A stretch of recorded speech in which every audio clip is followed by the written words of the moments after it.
রামিম, তুই কি পাগল হয়েছিস? নিজের বোনকে কেউ বিয়ে করে? বাবা, তুমি যা ইচ্ছে বলো, আমি তিন্নিকে বিয়ে করব। কিরে তিন্নি, আমাকে বিয়ে করবি না? তিন্নি চুপচাপ দাঁড়িয়ে থাকলো। আরও কয়েকবার প্রশ্নটা করলাম তিন্নিকে, কিন্তু তিন্নি কিছুই বলছে না। আমি বললাম, তিন্নি তুই কিছু বলবি নাকি এখন তোকে আমি মারবো? তখনই ঠাস করে একটা শব্দ হলো, তারপর সব চিৎকার বন্ধ হয়ে গেল। কোলাহল থেমে থমথমে শান্ত একটা পরিবেশ বিরাজমান হলো। তিন্নি চলে গেল নিজের রুমে। রামিম ঠায় দাঁড়িয়ে আছে।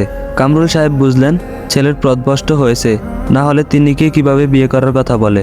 ক্লান্ত না হওয়া পর্যন্ত রামিমকে মারলেন তিনি। ব্যথায় শরীর ছেড়ে দিয়েছে রামিম। নাজনীন বেগম বাদে বাড়ির সবাই শক্ত। তিন্নিও কিছু বলছে না। বলবেই বা কেন? হোক না পালিত বোন। বোনকে কেউ বিয়ে করার কথা বলে? দোতলা বাড়িতে উপরের তলায় পাশাপাশি রুমে রামিম আর তিন্নি থাকে।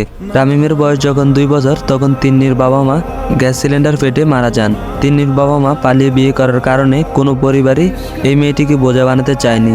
নাজনীন বেগমের মেয়ের খুব শখ ছিল, তাই কামরুল সাহেব বন্ধুর পরিবার এত বড় এক দুর্ঘটনায় পড়েছে, তাই তিন্নি মেয়েটার ভবিষ্যতের কথা ভেবে তিনি তাকে বাড়িতে নিয়ে আসেন। নিজের মেয়ের মতো মানুষ করেছিলেন তিন্নিকে। আজ 23 বছর ধরে মেয়েটাকে আগলে রেখেছেন তিনি। মেয়েটা দেখতে খুবই সুন্দর হয়েছে। বিয়ের প্রস্তাবও আসছে রোজ। এরই মধ্যে একটা ছেলেকে পছন্দ হয়েছে তার। ছেলে ব্যাংকে চাকরি করে, ভালো বেতন, দেখতে শুনতে ভালো। এতদিন ধরে আগলে বড় করেছে, এখন একটা ভালো ছেলের হাতে তুলে দিতে পারলেই তার শান্তি। এর মধ্যে রামিম এই কাহিনী করলো। লোকজন জানলে কি বলবে? কেউ বিয়ে করবে এই মেয়েটাকে? ছেলেটাকে মেরে নিজেও ঠিক নেই। আড়ালে কেঁদেছে কয়েকবার। রামিম চুপচাপ উপরের দিকে তাকিয়ে আছে। পাশের রুমটাই তিন্নির রুম। সে কি বুঝতে পারছে না আমার প্রচুর কষ্ট হচ্ছে? ডাক্তার এসে ওষুধ দিয়ে গেছে। আপাতত পরিবেশ শান্ত। নিঃশব্দে কেঁদে ফেলেছে নাজনীন বেগম আর কাজের মহিলাটা। এই বাড়িতে শব্দ করে কান্না নিষেধ। কান্নাকাটির শব্দ শুনতে ভালো লাগে না। কাজের মহিলার নাম রাহিমা বেগম। আমরা তাকে রাহিমা কাকি নামে সম্বোধন করি। রাহিমা কাকি আজ 20 বছর যাবৎ আমাদের এই বাড়িতে কাজ করছে। কাজের লোক কেউই ভাবি না, পরিবারের একজন সদস্য হয়ে গেছে তিনি। পুরো পরিবার সহ এই বাড়িতে থাকেন তারা। তার স্বামী ড্রাইভার, তাদেরও প্রেমের বিয়ে। রামিমকে দুজনে নিজের ছেলে ভাবেন, আর তিন্নিকে মেয়ে। রামিমও সময় পেলে কাকির হাতের ভাত মাখা খেতে আসে। নিজের হাতে খেতে ইচ্ছে করে না তার। হয়তো মা নয়তো কাকি, দুজনের যে কোনো একজন তাকে ভাত খাইয়ে দিতে হবে। মাঝে মাঝে তিন্নির কাছে বায়না ধরে, আজ তুই খাইয়ে দিবি, নয়তো আমি খাবো না।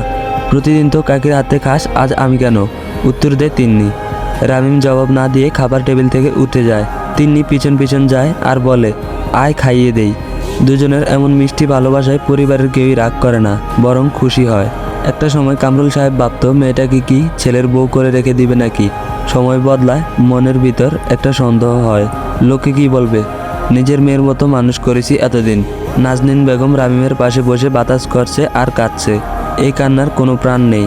রামিমের ইচ্ছে হয় তিন্নি এখন কি করছে। তিন্নি একবারও আসেনি তাকে দেখতে। ডাক্তার ওষুধ দিয়ে গেছে, খাবার খাওয়ার পর খেতে বলেছে। রামিমের আজকে মা বা কাকির হাতে খেতে ইচ্ছে করছে না। তিন্নির হাতে খাবে সে। পাশের রুম থেকে তিন্নি কথাটা শুনলো। খাবার নিয়ে এলো তিন্নি। রুমে ঢুকতেই রামিম স্বস্তির নিঃশ্বাস নিল। তবে তিন্নিকে আজ অন্যরকম লাগছে। চোখ মুখ ফুলে গেছে কিছুটা। হয়তো ভালোবাসি বলেনি কেউই। তবে কি ভালোবাসা থাকতে পারে না দুজনের মাঝে? রামিম কখনোই বলেনি তিন্নিও। মনে চেপে রেখেছে অফুরন্ত ভালোবাসা। দুজনেই জানে সত্যিটা, যে তিন্নি তার আপন বোন না। এমন কত গোধূলি গেছে। তিন্নি রামিমের রুমের পাশ দিয়ে যেতেই রামিম শক্ত একটা হ্যাঁচকা টান দিয়ে তিন্নিকে শক্তভাবে আলিঙ্গন করেছে। কতবার ঠোঁটের কাছে গিয়েও স্পর্শ করা হয়নি। কতবার তিন্নির গরম নিঃশ্বাস রামিমের মুখের উপর পড়েছে তার হিসাব নেই। প্রাইভেটে গিয়ে পা ছোঁয়াছুঁয়ির প্রতিযোগিতা কতবার হয়েছে তারও হিসাব নেই। এগুলো নিজেদের মধ্যেই সীমাবদ্ধ থাকে, তবে ভালোবাসি বলা হয়নি কখনো। তিন্নি রুমে ঢুকতে নিজের হাতে খাইয়ে দেয় রামিমকে। ইস, ছেলেটাকে কিভাবে মেরেছে। গালে লাল দাগ পড়ে গেছে। তিন্নি ছলছল চোখে বলে, রামিম, তোর আর আমার মাঝে অনেক শক্ত একটা দেয়াল, যেটা হচ্ছে সম্পর্কের দেয়াল। তুই আমি চাইলেও এ দেয়াল ভাঙতে পারবো না কখনো। তার মানে পাগলামি করিস না। রামিম বলল, তুই আমাকে ভালোবাসিস না? দম বন্ধ হয়ে আসছে তিন্নির। কি উত্তর দিবে সে? তিন্নি কোনো জবাব না দিয়ে উঠে যায়। এই প্রশ্নের উত্তর তার কাছে নেই, হয়তো বা আছে, কিন্তু কেন বলবে? সমাজে বসবাস করতে হলে সমাজের কিছু নিয়ম কানুন মানতে হবে। রামিমের আর ওষুধ খাওয়া হয় না। মার বেশ ভালোই পড়েছে, তার রিয়াকশন এখন দেখা যাচ্ছে। জ্বর এসেছে রামিমের, ব্যথাও করছে অনেক জায়গায়। রাহিমা কাকি এসে গরম তেল মালিশ করে দেওয়ার কারণে কিছুটা ব্যথা কমেছে রামিমের। তিন্নি রুমে ঢুকে দরজা বন্ধ করে রেখেছে। খোলার কোনো নামগন্ধ নেই। রাতেও খেতে যায়নি সে। কামরুল সাহেব মেয়েটাকে ভীষণ পছন্দ করেন। সে নিজের হাতে প্লেটে করে ভাত আর মাছের মাথাটা নিয়ে রওনা দেন তিন্নির রুমের দিকে। রামিমের প্রতি বাড়ির সবারই প্রচুর দুর্বলতা কাজ করে। বাড়ির ড্রাইভার মানে রহিমা কাকির স্বামী রুস্তুম মিয়া সেও এসে কামরুল সাহেবকে বলেন, আমার ছেলেটাকে মারলেন কেন? ভুল করেছে আমার কাছে বলতেন, এভাবে মারার দরকার ছিল কি? কামরুল সাহেব বেশ অবাক হন। কতটা আপন হলে বাড়ির ড্রাইভার রামিমকে নিজের ছেলে ভাবে। এই বাড়িতে রামিমকে নিয়ে মাথা ঘামানোর আর কেউ নেই, তবে তার মামা বাড়িতে একজন আছে। মেয়েটার নাম তিথি, রামিমের মামাতো বোন। মামা বাড়ি গেলে তিথির চাইতে খুশি আর কেউ হয় না। ছোটবেলাতে একই রুমে ঘুমাতো দুজনে, এখন বড় হওয়ার কারণে তাদের লজ্জা করে, তাই দুজন আলাদা আলাদা রুমে ঘুমায়। ঘুমানোর আগ পর্যন্ত ফেভিকলের মতো পিছু লেগে থাকে তিথি। ছেলেটাকে যে তার এত ভালো লাগে তার অবশ্যই কিছু একটা কারণ আছে, কারণ ছাড়া কাউকে এত ভালো লাগে না। রামিমের চুলগুলো তিথির ভালো লাগে, ঘন কালো চুল আর সিল্কি। এতটা সিল্কি চুল মেয়েদেরও হয় না। রামিম মামা বাড়ি গেলে তিথির ইচ্ছা হয় ছোটবেলার মতো রামিম ওর কোলে শুয়ে থাকবে আর তিথি তার চুলে হাত বুলিয়ে দিবে। এ তো গেল তিথির কথা, এবার রামিমের কথা বলি। রামিম ছোটবেলা থেকে তিন্নির গলায় গলায়, সে সবসময় ঝগড়া করতে চায় তিথির সাথে। দুজন দুজনের প্রতি দুই রকম ইচ্ছা প্রকাশ করে। তিথি যেখানে রামিমকে কোলে মাথা রাখিয়ে চুলে হাত বুলিয়ে দিতে যায়, সেখানে রামিম তিথির চুল ছিঁড়ে ফেলতে চায়। ছোটবেলায় অবশ্য এমন ছিল না, তবে বড় হওয়ার পর রামিমের এই ইচ্ছাটা তীব্র হচ্ছে। দরজায় টোকা দেয় কামরুল সাহেব। সারা শব্দ না পেয়ে ডাক দেন, তিন্নি মা দরজাটা খোলো। দরজাটা খুলে যায়। কামরুল সাহেব রুমে ঢুকতেই তিন্নি বিছানায় গিয়ে বসে। দেখেই বোঝা যাচ্ছে সে এতক্ষণ কেঁদেছে, কেমন একটা গ্লানি দেখা যাচ্ছে তার চোখে মুখে। কামরুল সাহেব বললেন, শুনলাম খাওয়া দাওয়া করিসনি নাকি আজকে? তিন্নি বলল, হ্যাঁ বাবা, ভালো লাগছে না তাই। কামরুল সাহেব বলল, কেন, মন খারাপ নাকি? তিন্নি বলল, না তো, মন খারাপ করব কেন? কামরুল সাহেব বলল, আয় আমি তোকে খাইয়ে দিচ্ছি। কামরুল সাহেব ভাত মেখে খাইয়ে দেয় তিন্নিকে। এই বাড়িতে কামরুল সাহেব যা বলেন তাই হয়, তবুও তিন্নিকে মাঝে মাঝে লুকিয়ে লুকিয়ে খাইয়ে দেয় কামরুল সাহেব। অন্যরকম একটা ভালোবাসা কাজ করে তাদের মাঝে। দরজা খোলা ছিল, তাই হঠাৎ রাহিমা কাকি দেখে ফেলে বাবা মেয়ের এই দৃশ্য। বেশ কঠিন গলায় বলে ওঠে, বাপ দেখে আর বাঁচি না, ছেলেকে আদমরা বানিয়ে মেয়েকে এখন খাইয়ে দেওয়া হচ্ছে। কামরুল সাহেব কিছুই বলছে না। বলবি বা কেন? একবারও তো ছেলেকে দেখতে যায়নি সে। ছেলেটার প্রতি একটু ভালোবাসা নেই তার। রাত 2টা, গা ঘামিয়ে জ্বর এসেছে রামিমের। শরীরের অনেক জায়গায় ব্যথা করছে, শরীরের কয়েক জায়গায় ফুলেও গেছে। অল্প ছোঁয়া লাগলেই সারা শরীর ব্যথা করে ওঠে।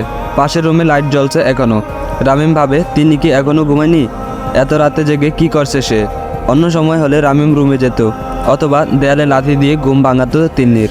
লাইট অফ করে ঘুমা, আমার রুমে আলো আসলে আমি ঘুমাতে পারি না। তিন্নির এটা একটা বদ অভ্যাস। রামিমকে জ্বালানোর জন্য লাইট অন করে ঘুমায় তিন্নি। রামিম আবারও ভাবে, না ও তো জেগে নেই, লাইট অন করে ঘুমায় সবসময়। শুয়ে থাকতে ইচ্ছা করছে না রামিমের। উঠে দাঁড়াতেই খেয়াল করলো শরীরটা প্রচুর ব্যথা করছে। এতক্ষণ শুয়ে থাকার কারণে তা বুঝতে পারেনি সে। উঠে দাঁড়াতেই ব্যথাটা অনুভব করছে রামিম। হঠাৎ রামিমের মনে পড়ে জিরু বাবার কথা। রামিমের এখান থেকে মাত্র 10 মিনিটের রাস্তা। মাজার শরীফে একটা পাগল বাবা থাকে, তার নাম জিরু বাবা। হাতে পায়ে গলায় প্রায় 36 কেজি ওজনের শিকল বাঁধা। এই অবস্থায় খায় আবার ঘুমায়। গোসল করে না লোকটা, তবুও সবসময় তার শরীর থেকে সুগন্ধ আসতে থাকে। জিরু বাবার সাথে রামিমের ভালোই সম্পর্ক। মাজারে গেলেই জিরু বাবা ডাকে, কিরে বেটা, এসেছিস নাকি? আয় একটা ডিম খা বা কলা খা। প্রথম ঘেন্না করতো রামিম লোকটাকে। পরবর্তী সময়ে রামিম বুঝলো লোকটার আশ্চর্য কিছু ক্ষমতা আছে। লোকটার শরীর দিয়ে কখনো দুর্গন্ধ বের হয় না। 36 কেজি শিকল নিয়ে আরামসে ঘুরে বেড়ায় সে।